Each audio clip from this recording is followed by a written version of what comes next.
इधर ध्यान दो बच्चों।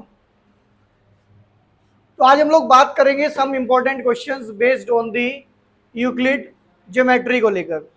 तो इस चैप्टर को स्टार्ट करने से पहले हमने आपको कुछ यूक्लिड एक्सियोम्स के बारे में बताया था, जिसमें 7 एक्सियोम्स हमारे पास थे। बात समझ में आई ना? मतलब पहला क्वेश्चन यहाँ पे यही अराइज होगा कि आप लोग राइट करो जितने भी हमारे पास यूक्लिड एक्सियोम है, ठीक है ना? तो क्वेश्चन नंबर 1 लिखेंगे फटाफट से, right all the Euclid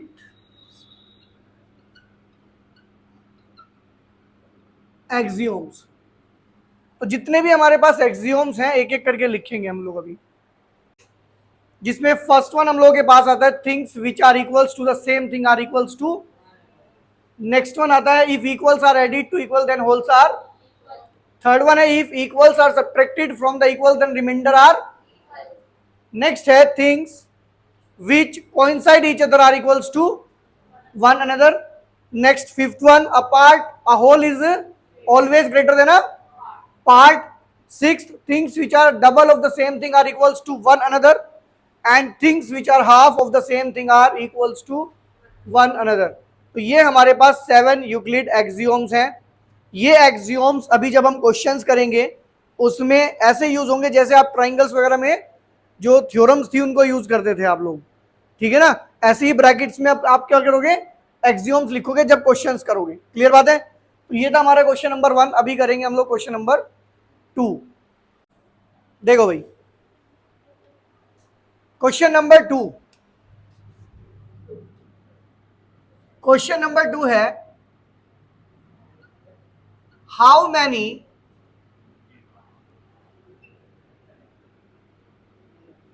dimensions are there in a surface? How many dimensions are there in a surface?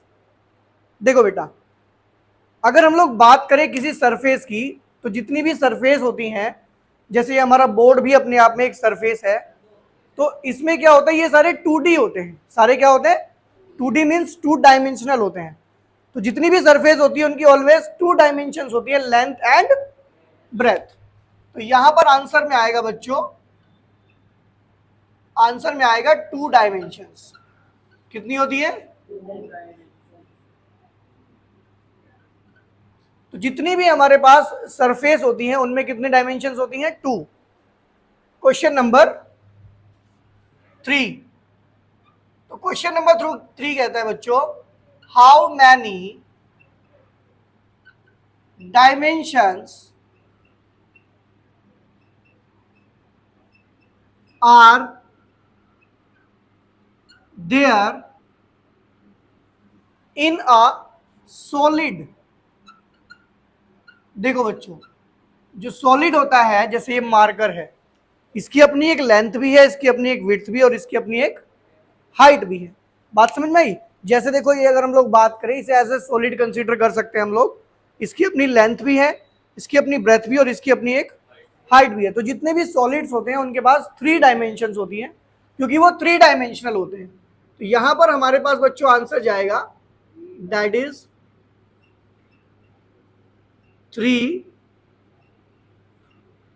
Dimensions. बात करते हैं क्वेश्चन नंबर 4 की।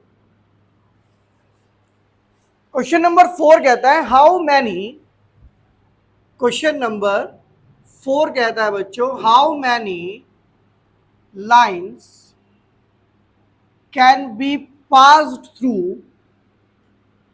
Can be passed through a single point. ये कह रहे कि एक लाइन, एक हमारे पास पॉइंट है बच्चों, इस पॉइंट से आप कितनी लाइंस पास कर सकते हो? तो आप किसी सिंगल पॉइंट से बच्चों इनफाइनाइट लाइंस पास कर सकते हो। तो आंसर में आप लिखेंगे इनफाइनाइट मैनी लाइंस, आप इनफाइनाइट लाइंस भी लिख सकते हैं, ठीक है ना। तो इनफाइनाइट लाइंस क्या हो सकती है, इस पॉइंट से पास हो सकती है। इसके बाद हमारे पास एक क्वेश्चन आता है, ये बाद में मैं प्रूफ भी कराऊंगा एक क्वेश्चन में, और क्वेश्चन है हाउ मैनी डिस्टिंक्ट, ये वर्ड आप ऊपर वाले क्वेश्चन में भी यूज कर सकते हो, how many distinct lines can be passed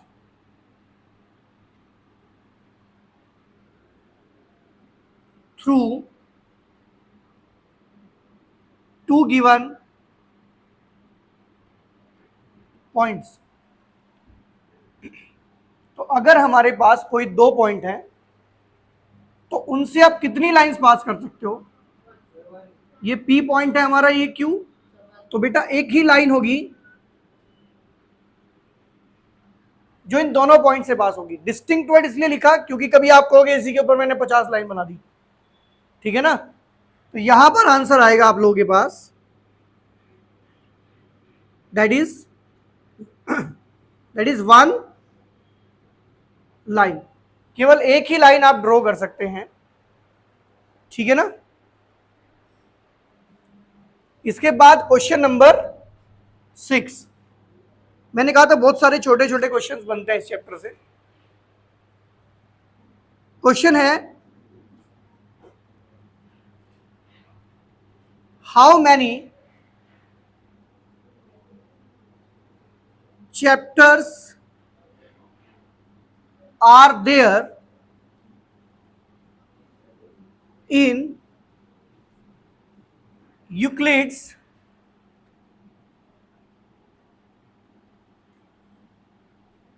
element. अब ये देखो एलिमेंट क्या है मैं आपको बताता हूं। एक्चुअली जो यूक्लिड थे उन्होंने एक वाइड वर्क किया था ज्योमेट्री पर बेस्ड, और अपने पूरे के पूरे जो वर्क को उन्होंने एक बहुत बड़ी बुक में रखा, मतलब एक बड़ी बुक बनाई, उसमें ट्रीटाइज बोलते हैं किसी बड़ी बुक को, क्या बोलते हैं, ट्रीटाइज। तो यहां पर एक बात देखो बच्चों, तो जो बड़ी सी बुक थी, वो बहुत बड़ी बुक थी, उस बुक का इन्होंने कहा एलिमेंट, मतलब जिस बुक में ये अपना वर्क लिखते थे उस बुक को कहा गया एलिमेंट। अब इन्होंने अपनी एलिमेंट बुक को फिर जब बड़ी, आपको पता होगा जब कोई बड़ी बुक होती है तो उसे वॉल्यूम्स में डिवाइड कर दिया जाता है, वॉल्यूम 1, वॉल्यूम 2, वॉल्यूम 3, ठीक है ना। जैसे आपने देखा होगा सीरियल भी क्या होता है, जो बड़ा सीरियल होता है उसे एपिसोड्स में डिवाइड कर देते हैं, तो ऐसे यहाँ पे जो बड़ी बुक होती है कोई, उसे इन्होंने क्या किया, चैप्टर्स में डिवाइड किया। और इनकी जो बुक है एलिमेंट, वो बुक 13 चैप्टर्स में डिवाइड की गई, कितने, 13 चैप्टर्स में। और ये जो 13 चैप्टर है ना, ये भी आगे चल के एज अ 13 बुक्स बन गई। बात समझ में आई ना। तो यहां पर आंसर आएगा दैट इज 13 चैप्टर्स। तो ये जो अपना वर्क इन्होंने लिखा था जिस बुक में, उसे इन्होंने एलिमेंट कहा, और उस एलिमेंट को 13 चैप्टर्स में डिवाइड किया गया। फर्दर ये 13 chapter as a 13 book consider किए गए। बात समझ में आ गई। नेक्स्ट क्वेश्चन है क्वेश्चन नंबर 7। तो बात करेंगे क्वेश्चन नंबर 7 की, बात करेंगे क्वेश्चन नंबर 7 के बारे में। तो क्वेश्चन नंबर 7 कहता है बच्चों, who is known as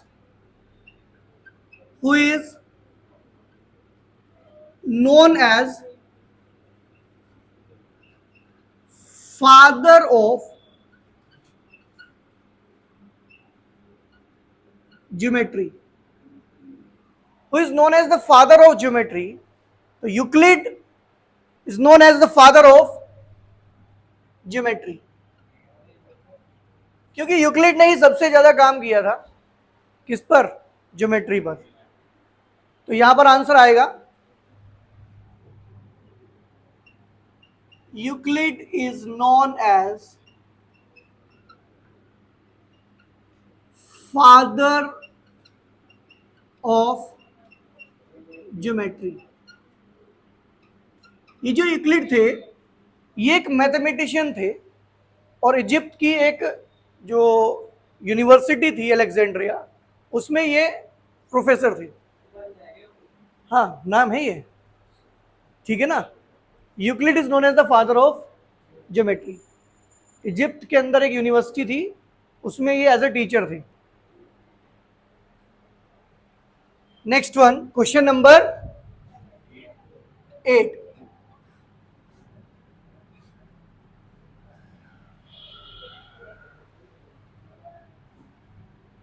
Dash are the statements. Dash are the true statements which are not needed to be proved. ये बात आपको पता होनी चाहिए। वो कौन से स्टेटमेंट्स होते हैं जिन्हें प्रूफ करने की नीड नहीं होती है? तो आंसर आएगा बच्चों, आंसर आएगा एक्सियोम्स। तो जो एक्सियोम्स होते हैं वो ट्रू स्टेटमेंट्स होते हैं जिन्हें आपको प्रूफ करने की नीड नहीं होती है।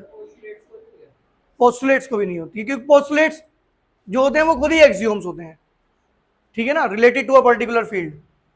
Next, question number 9। हाँ, नोट, नेक्स्ट क्वेश्चन सेम है। Dash are the true statements, dash are the true statements which are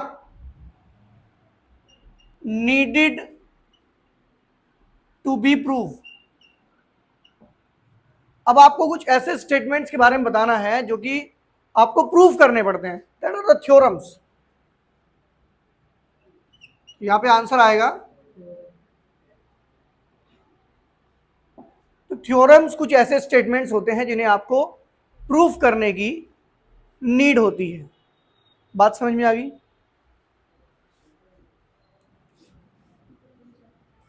tenth, dash are the एक्सियोम्स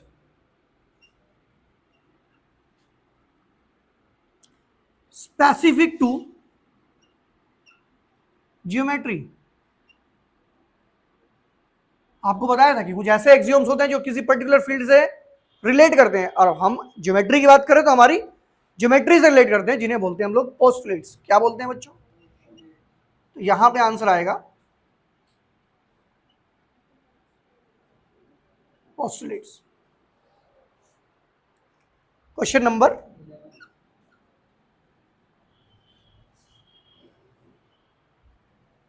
number 11 mark करेंगे, एक इंपॉर्टेंट है।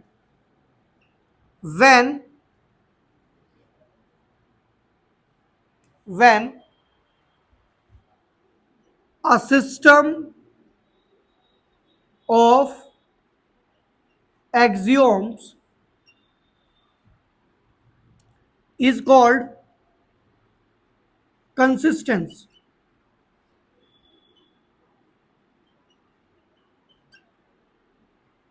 देखो, क्वेश्चन नंबर 11 अपने आप में एक इंपॉर्टेंट क्वेश्चन है, और क्वेश्चन नंबर 11 कहता है when a system of axioms is called consistent.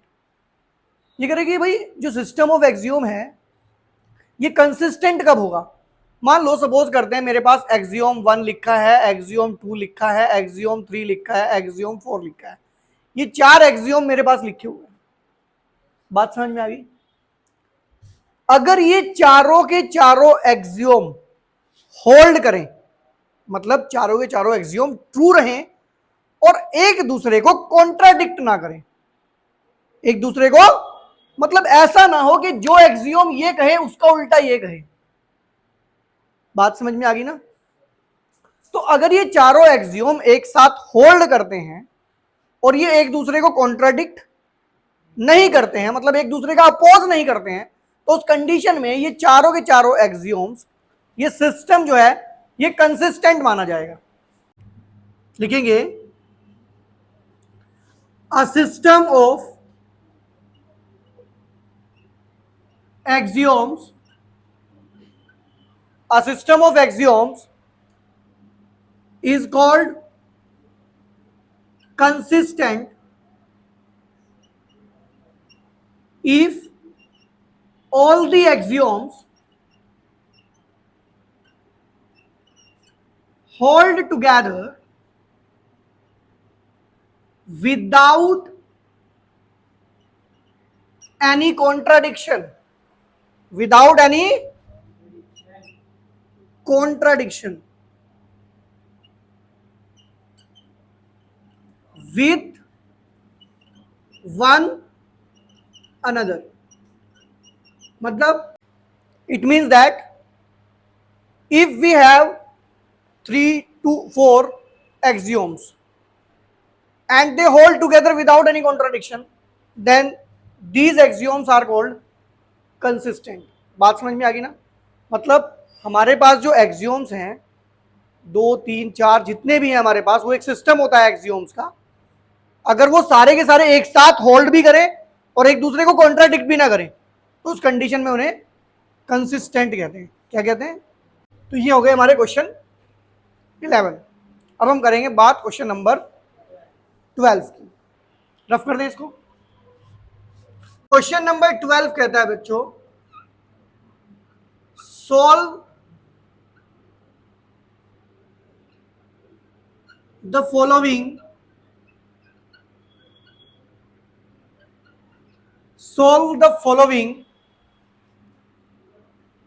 linear equation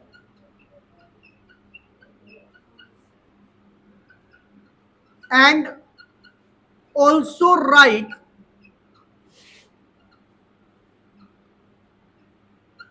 the axiom used. यहां पर एक ए पार्ट है मेरे पास, x plus 3 is equals to 7, और बी पार्ट है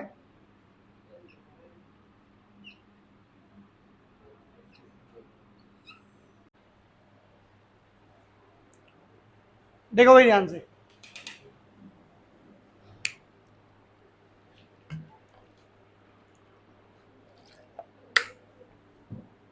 अभी हमने जो एक्सियोम्स लिखे थे ना, अब वो इन क्वेश्चंस में यूटिलाइज किए जाएंगे. तो क्वेश्चन नंबर 12 कहता है solve the following linear equation and also right the axiom used. आपको जो एक्सियोम यूज करोगे वो भी आपको यहां पर लिखने पड़ेंगे. तो सबसे पहले ए पार्ट हम लेके चलते हैं, जिसमें लिखा है बच्चों x plus 3 is equals to 7. देखो यहां पर सोल्व करने से मतलब होता है find the value of x. आपको यहां से x की वैल्यू फाइंड करनी है, और आपको ऐसा नहीं करना है कि आप इस 3 को राइट में ले जाएंगे, नहीं, क्योंकि आपको यूज करने हैं यूक्लिड एक्सियोम्स. देखो मुझे x की वैल्यू फाइंड करनी है. अगर मैं दोनों साइड से 3 माइनस कर दूं तो ये वाला 3 तो चला जाएगा, इधर तो केवल x बचेगा, और x की वैल्यू हमें चाहिए. तो यहां पे आप लिखेंगे सब्ट्रैक्ट 3 फ्रॉम बोथ. तो ये कितना आएगा बच्चों, x प्लस 3 माइनस 3, और इधर भी 7 माइनस 3. यहां पे आपने एक एक्सियोम यूज किया है, और वो एक्सियोम से if equals are subtracted from equals then remainders are equal. तो लेफ्ट साइड में ये कैंसिल आउट हो गए. लो भाई हो गया सोल्व की पार्ट.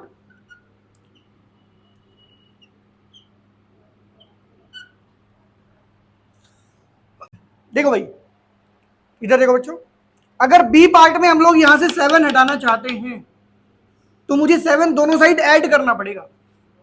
बात समझ में आएगी ना? तो यहां लिखेंगे आप लोग add 7 in both sides. What you will get, x minus 7 plus 7 is equals to 10 plus 7. Clear? और यहां एक एक्सियोम आपने यूज किया है, if equals are added to equals then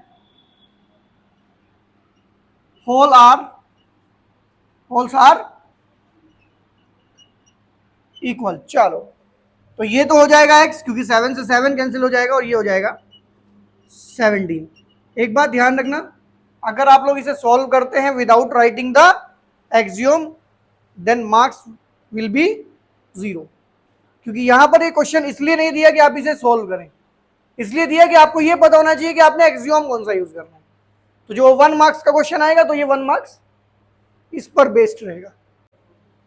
next question number, बात करेंगे क्वेश्चन नंबर 13। देखो भाई ध्यान से, बात करेंगे क्वेश्चन नंबर 13 की। क्वेश्चन नंबर 13 कहता है if it is given that A B is equals to C D and C D is equals to E F then show that A B is equals to E F.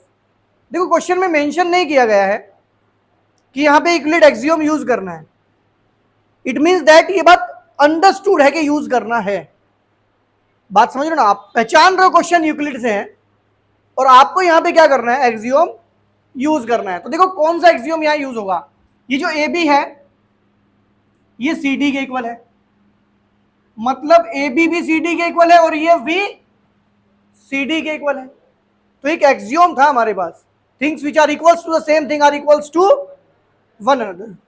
तो solution देखो भाई, सबसे पहले आप लोग लिखोगे यहां पर A B equals to C D और यहां ब्रैकेट में लिखना बच्चों गिवन, ये बात आपको बताई गई है। और ये जो आपका ई एफ है ना बच्चों, ये भी सी डी के इक्वल है और ये भी गिवन है। अब यहां देखो ए बी किसके इक्वल है, सी डी के, ई एफ किसके इक्वल है, सी डी के। तो यहां पे एक एक्सियोम हम लोग यूज कर सकते हैं, things which are equals to the same thing are equals to.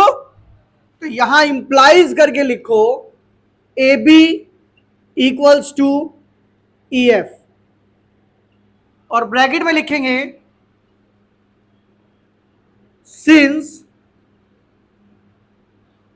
Things which are equals to the same thing are equal to one another। बात समझ में आ गई बच्चों? तो ये इस एक्सियोम के ही नंबर है, ये बात ध्यान रखना आप लोग। आंसर स्पीडली नोट डाउन करो। बात करेंगे क्वेश्चन नंबर 14 की। बात करेंगे क्वेश्चन नंबर 14 की। लिखेंगे in given figure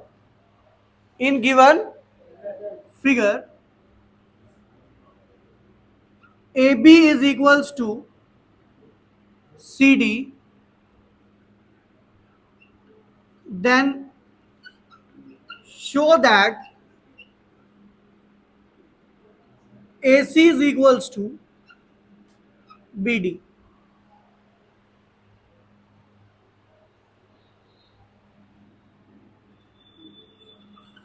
फिगर भी गिवन है, this point is A, this point is B, this point is C and this point is D. ये भी एनसीईआरटी का क्वेश्चन है, इधर ध्यान दो बच्चों। बात करेंगे क्वेश्चन नंबर 14 की। तो बात करेंगे क्वेश्चन नंबर 14 के बारे में। क्वेश्चन नंबर 14 कहता है in given figure A B equals to C D then show that AC equals to BD। It means that आपको बताया गया है कि AB जो है बच्चों वो CD के इक्वल है और आपको प्रूफ क्या करना है, आपको प्रूफ करना है कि जो AC है वो BD के इक्वल है। It means that मुझे ऐसा लग रहा है कि अगर मैं इन दोनों में ये वाला पार्ट ऐड कर दूं BC तो शायद AB तो आ जाएगा AC तक और ये CD आ जाएगा BD तक। तो सबसे पहले बच्चों जो गिवन है उसे लिख लो आप लोग, A B equals to C D और ये आपको गिवन है। इसमें ऐड करते हैं, क्या ऐड करते हैं बच्चों, सी डी, सॉरी ऐड करते हैं B C in both sides. तो ये आपका आएगा बच्चों A B plus B C, और इसमें आप B C plus C D लिख लो। आप C D plus B C भी लिख सकते हैं, बाद में आंसर तो सेम ही आना है। यहां पे आपको क्या करना है बच्चों, एक एक्सियोम लिखना है, if equals are added to equals then holes are equal, then holes are equal।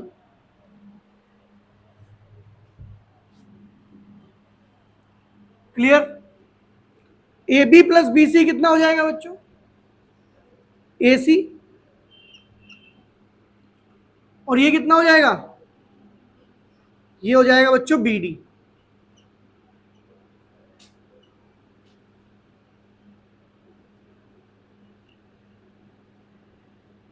तो ये था हमारा question number 14।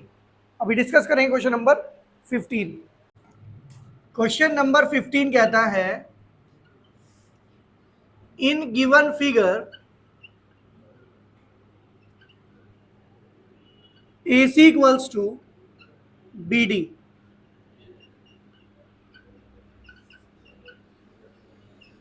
then show that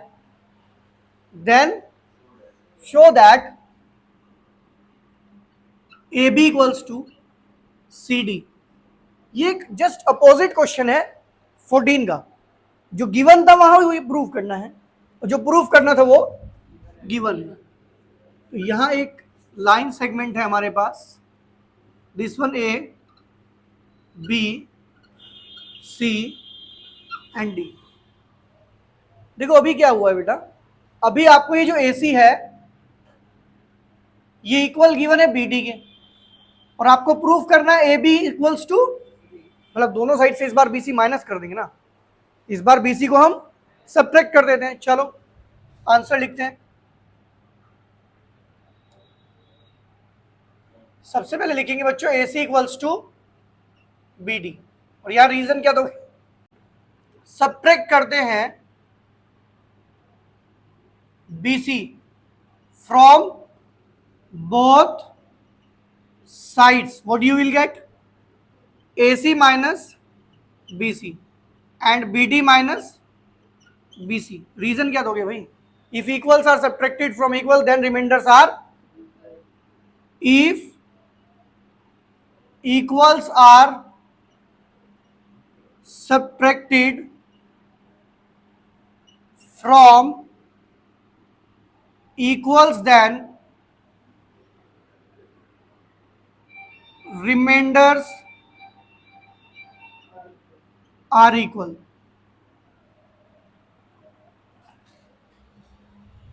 अभी आप AC माइनस BC करेंगे तो ये AB बन जाएगा और ये CD बन जाएगा। एक बात ध्यान रखना, जितने भी मार्क्स हैं वो सब एक्सियोम्स के हैं, ठीक है ना। एक्सियोम नहीं लिखोगे तो 0 मिलेगा। के बारे में इधर ध्यान दो बेटा।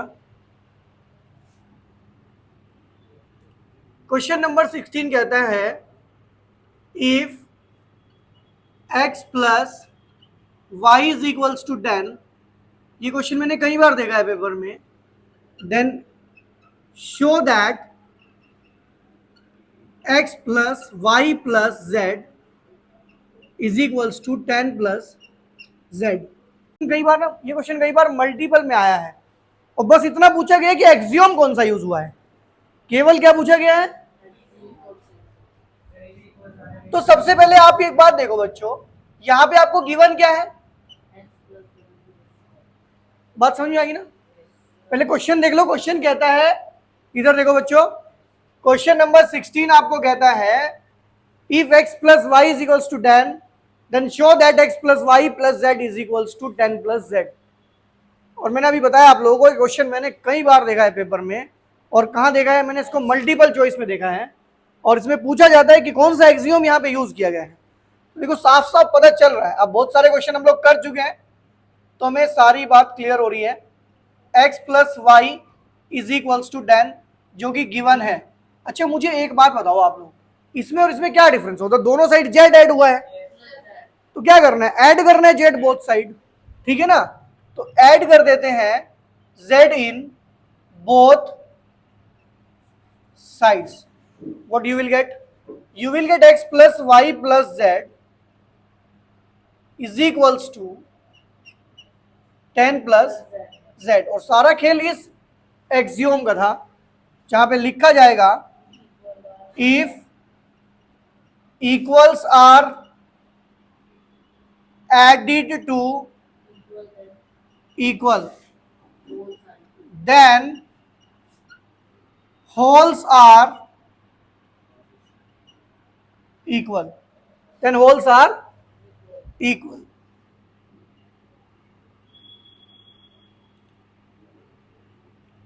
तो ये था बच्चों हमारा क्वेश्चन नंबर 16। अभी हम लोग डिस्कस करेंगे क्वेश्चन नंबर 17। तो बात करेंगे क्वेश्चन नंबर 17 की। मोस्ट इंपॉर्टेंट क्वेश्चन है। क्वेश्चन कहता है if C is the mid point of A B then show that A C is equals to half of A B, also write the axiom used. अगर question में ये बात mention नहीं है कि एक्सियोम यूज करने हैं देन तब भी करने हैं, ये अंडरस्टूड है। क्लियर? अभी हम लोग बात करेंगे कि क्वेश्चन में करना क्या है। इधर ध्यान दो बच्चों। तो सबसे पहले हम लोग ड्रॉ करते हैं एक लाइन जिसका नाम हम लोग रखने वाले हैं ए बी, और यहां पर सी पॉइंट इसका होने वाला है मिड पॉइंट। बात समझ में आ गई? अब देखो क्वेश्चन को स्टार्ट कैसे करना है। सबसे पहले आपको एक स्टेटमेंट देना है, since C is mid point of A B. C mid point है ए बी का, देयरफॉर क्या मैं लिख सकता हूं A C equals to C B. C mid point है ना, तो A C equals to C B लिख सकता हूं। रीजन मैंने लिखा हुआ है ऊपर ऑलरेडी। क्लियर है? आपको पता क्या करना है बच्चों? इधर देखो, आपको इसमें ऐड करना है ए सी इन बोथ साइड। क्या करना है? जैसे ही आप इसमें ए सी ऐड करोगे यहां लिखोगे आप ए सी प्लस ए सी, और राइट साइड में आप लिखोगे बच्चों ए सी प्लस सी बी। यहां पर एक एक्सियोम यूज हुआ है और वो एक्सियोम है if equals are added to equal then wholes are equal. Clear है? इधर देखो बच्चों, ए सी प्लस ए सी, इधर एक सी, एक एक्सियोम और लिखा जाएगा। देखो यहां पे कौन सा, इधर ध्यान दो, ये जो आपका ए सी है, इधर ध्यान दो बेटा, ए सी प्लस सी बी, ये दोनों मिलकर इस ए बी को पूरा पूरा ओवरलैप करते हैं ना। ए सी एंड सी बी ये दोनों मिलकर ए बी को पूरा ढक देते हैं। इसका मतलब यहां एक एक्सियोम भी यूज होगा, things which coincide each other are equals to one another. कहां लिखा जाएगा? जब आप ए सी प्लस सी बी को ए बी लिखेंगे। बात समझ में आ गई? लिखो, हमने भी कहा कुछ, ठीक है? लिखो। देखो अगर लिखोगे तो मार्क्स कटने के चांस नहीं होंगे, और अगर नहीं लिखोगे तो मार्क्स कटने के चांस होंगे। क्लियर? तो लिखेंगे हम लोग things which coincide each other are equal to one another. At least two तो लिखो, है ना? इतनी बात समझ में आई बच्चों? इधर ध्यान देना जरा। अब आप इस टू को राइट में भेज दो, और ये आपका A C is equals to half of A B आ जाएगा। बात समझ में आ गई? किसी को डाउट तो नहीं है? ये जो हम लोग एक्सियोम्स लिखते हैं ना, मैं फिर से बता रहा हूँ, केवल मार्क्स इन्हीं के होते हैं, वो इन्हीं को फोकस करते हैं। ये नहीं लिखो सब कुछ कर दो, जीरो देंगे वो आपको। खाली एक्सियोम भी लिख के आगे ना तो भी आपको मार्क्स देने के चांस बनते हैं, लेकिन एक्सियोम नहीं लिखोगे तो जीरो मार्क्स मिलेंगे। क्वेश्चन नंबर 18 बिल्कुल सेम है क्वेश्चन नंबर 17 के जैसा। क्वेश्चन नंबर 18 मार्क करेंगे, मोस्ट इंपॉर्टेंट क्वेश्चन है। क्वेश्चन कहता है show that a line segment can have one and only one midpoint.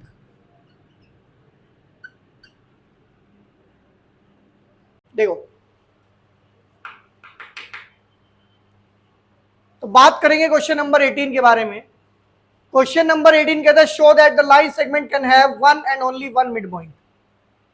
ये कहता है कि एक लाइन सेगमेंट का केवल एक ही मिड पॉइंट हो सकता है, आप ये प्रूफ करो। देखो, ऐसे क्वेश्चंस को हम लोग करते हैं by the method of contradiction, by method of. और ये मेथड ऑफ कॉन्ट्राडिक्शन क्या होते हैं बच्चों? जो चीज प्रूफ करनी होती है इसका जस्ट अपोजिट हम लोग ट्रू मान लेते हैं। ये कह रहा है कि एक लाइन का एक ही मिड पॉइंट होता है, मैं ये लेट करके चलूंगा कि एक लाइन के दो मिड पॉइंट है, और फिर मैं कहीं ना कहीं अपने आप को गलत प्रूफ करूंगा। देखो कैसे। सबसे पहले आप लोग ड्रॉ करेंगे एक लाइन, और इस लाइन का नाम आप रखेंगे ए बी, और आप इसके एक नहीं दो अलग अलग मिड पॉइंट आप लोग लेट करेंगे, एक सी और एक सी डैश। अब यही बात मैं यहां पर सॉल्यूशन में लिखने वाला हूं। लेट कर लेते हैं a line segment A B has two midpoints,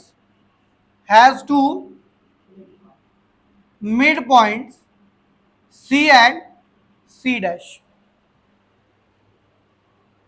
clear? अब यहां पे आपको दो अलग अलग केस डील करने पड़ेंगे, और केस नंबर 1 जब C को आप मिड पॉइंट लेके चलोगे, और केस नंबर 2 जब आप C डैश को मिड पॉइंट लेके चलेंगे। तो फर्स्ट वन हम लोग बात करते हैं when C is taken as midpoint of, when C is taken as the midpoint of AB। देखो बच्चों, यहां से क्या आएगा? फिर यहां से आएगा AC इक्वल्स टू CB। यहां से क्या आएगा? AC इक्वल्स टू, ब्रैकेट में आप चाहो तो लिख सकते हो C is mid point of A B. Miss भी कर सकते हो इस चीज को, क्योंकि ऑलरेडी यहां पे मेंशन था। अगेन यहां क्या करना है? सेम ऐड करेंगे A C in both sides. What you will get? A C plus A C, और यहां पर ए सी प्लस, और आपको यहां लिखना है एक एक्सियोम। क्या लिखवा था बच्चों? If equals are added to equals, then wholes are equal. Clear? AC plus AC 2AC. Clear? और ये कितना आएगा बच्चों? ये आएगा आपका AB, AC plus CB AB। यहां भी एक एक्सियोम मैंने लिखवाया था ना पिछले क्वेश्चन में, क्योंकि दोनों मिलके क्या कर रहे हैं? AB को ओवरलैप करते हैं। तो यहां एक एक्सियोम लिखो। कौन सा एक्सियोम था बच्चों? Things which coincide each other are equal to one another। यहां से AC कितना आ जाएगा? हाफ ऑफ ए बी, और इसे आप इक्वेशन नंबर 1 बना लेंगे। क्लियर? इसके जस्ट बाद आप लोग लिखेंगे केस नंबर 2, और यहां आप लिखेंगे when C dash is taken as mid point of A B. इधर आ जाओ अब जरा, इस बार क्या चलेगा यहां से, इस बार ए सी डैश बी के इक्वल आ जाएगा, since C dash is mid point of A B. पता है क्या होगा, जहां जहां सी है ना ऊपर, सी डैश आ जाएगा। ऐड भी क्या करोगे आप लोग, A C dash in both sides.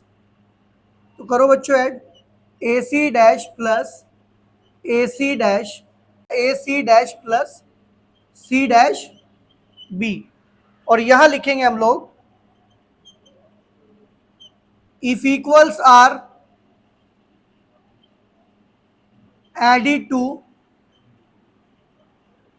equals then holes are equal। बात समझ में आ गई भाई। सेम क्या करेंगे अब, ए C dash plus A C dash कितना हो जाएगा, 2ac डैश, और ये कितना बनेगा बच्चों, A B, A C dash plus C dash B.